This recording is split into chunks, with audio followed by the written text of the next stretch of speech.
Asi sa pýtate, prečo som práve teraz na letisku, ale aby sme to zistili, sa musíme vrátiť o pár dní späť.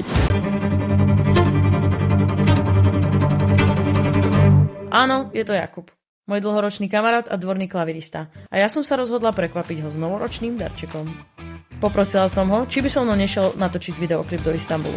Hneď sa toho chytil, avšak realita bola trošku iná. Oslovila som Dariusa, ktorý je slovenský zástupca svetoznámej tureckej kliniky, aby Jakubovi pomohol s obnovením jeho bájnej mladej hryby. A to by som nebola ja, keby o tom absolútne netušil. Hello! Jakub, daj spolu, počúvaj. Kedy začíname?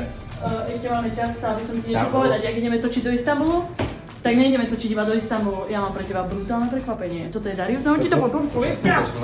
Ahoj, ahoj. Ja som Darius a zastupujem kliniku Šula Hair v Istanbule. Rád by som ti odozdal tento darček poukaz na transplantáciu vlasov. Nerob, Áno, od Baši. A zastupujem túto kliniku ako slovenský delegát a ambasádor. Sám som postupil túto transplantáciu vlasov a z výsledkov som spokojný, takže určite si v dobrých rukách. Nemusí sa bať. Pár vlasů stačí mít.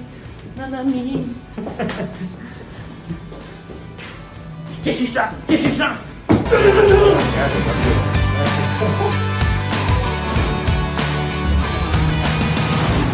Tak už viete, čo tu robím. A ako to celé prebiehalo, sa dozviete v ďalšom videu. Stay tuned.